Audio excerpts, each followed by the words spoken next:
diante de todas as palavras aqui ministradas, eu preciso que você entenda da urgência que você precisa diante da mensagem que tanto a Luana pregou, a pastora Eliane e até mesmo a Rebeca, de se posicionar como igreja, de se posicionar como filho de Deus. Porque deixa eu te dizer uma coisa, desde o dia em que você levantou a mão e disse: Pai, eu quero, eu te aceito, você ali começa a fazer parte da família de Deus. A partir daquele dia em que você decidiu largar o pecado, largar a vida errada, no sangue do seu corpo começa a correr o DNA de Deus. Vão dizer que não te conhecem, vão dizer que você não é filho, mas no dia em que você diz eu quero, querido, o pai já te olhava, o pai já tinha te encontrado, mas no dia que você disse pai, eu também quero, as coisas já começam a mudar. E aqui nós vamos ver uma passagem, eu vou falar também sobre Davi. Não tem como falar dos Salmos de número 23 sem falar sobre Davi, porque nós sabemos que esse é um dos salmos que Davi escreveu, são mais de 70 salmos. Mas é interessante nessa palavra, irmãos, que nós sabemos que Davi, quando ele escreve os Salmos de número 23, ele ainda não era rei. Davi ainda era pastor de ovelhas. E eu comecei a pensar, meu Deus, como que faz Davi escrever esse salmo? A primeira coisa que eu quero te ensinar nessa noite: Davi, ele escreveu o Salmo de número 23, iniciando dizendo assim: o Senhor é meu pastor e nada me faltará, porque Davi estava no pasto e Davi sabia o que era cuidar de ovelha. A primeira coisa que nós entendemos aqui nessa noite, Davi falava daquilo que ele vivia. Davi falava daquilo que era a condição do dia a dia dele. Os Salmos de número 23 fala de condução. E eu já quero te perguntar nessa noite: por quem você tem sido conduzido? Quem tem te guiado? Quem tem te mostrado o caminho que você deve seguir? Talvez é aquele que quer o mal do outro e quer que você também fique de mal do outro. Talvez é aquele que tem o ciúminho do outro. Pergunto para você nessa noite: quem tem te conduzido? A palavra que diz que Davi, ele logo descreve o Senhor como o pastor dele. Davi era o pastor de ovelhas. Davi sabia o que era ser pastor. Ser pastor é amar. Ser pastor é zelar. Ser pastor, e quando eu falo de amar, eu estou falando independente da sua condição, independente da sua necessidade, independente do seu pecado.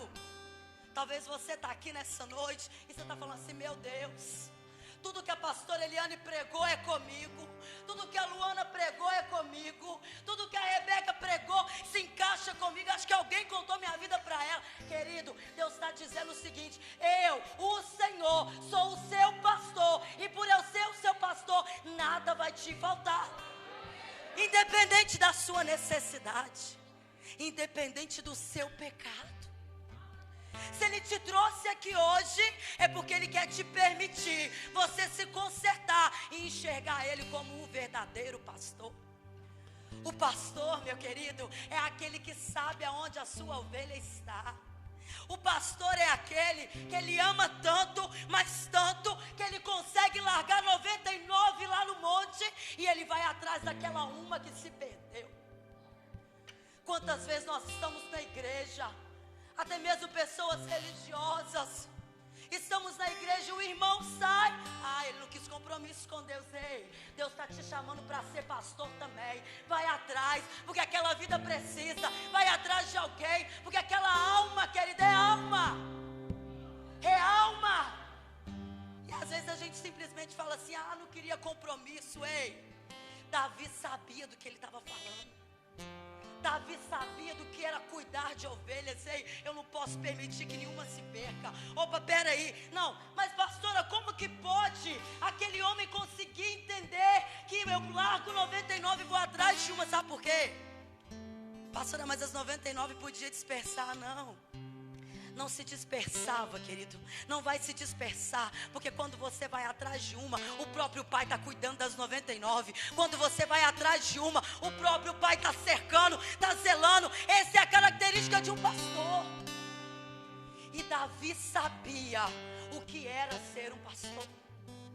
Quantas vezes Davi precisou usar o cajado, até mesmo para tirar uma ovelha do buraco, aonde eu e você estávamos antes de conhecermos Jesus, aonde eu e você, igreja, estávamos antes de conhecermos e aceitarmos Jesus.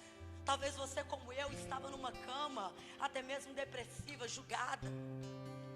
Porque eu digo para vocês, desde os meus 14, 15 anos eu frequento a igreja. Ser frequentador de igreja, querido, é muito fácil.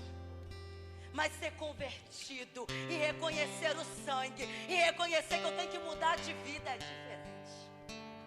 E isso só começou a acontecer na minha vida o dia que eu falei assim: eu vou me batizar. Eu era uma pessoa que eu ia na igreja, mas eu também ia na missa. Eu ia na igreja, mas eu também tinha que ir lá tomar a comunhão, que eu achava o máximo.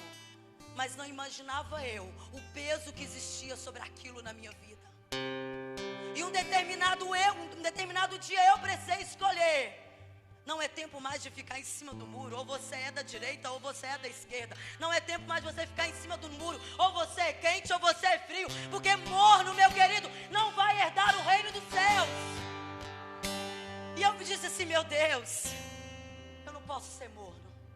Eu decido ser quente, porque lá na igreja do Evangelho Quadrangular eu sinto uma presença verdadeira. Lá na igreja católica, sim, tem momentos lá que eu até choro, mas não me preenche, não me enche. Mas quando eu escolhi, falei: não, eu quero esse Jesus.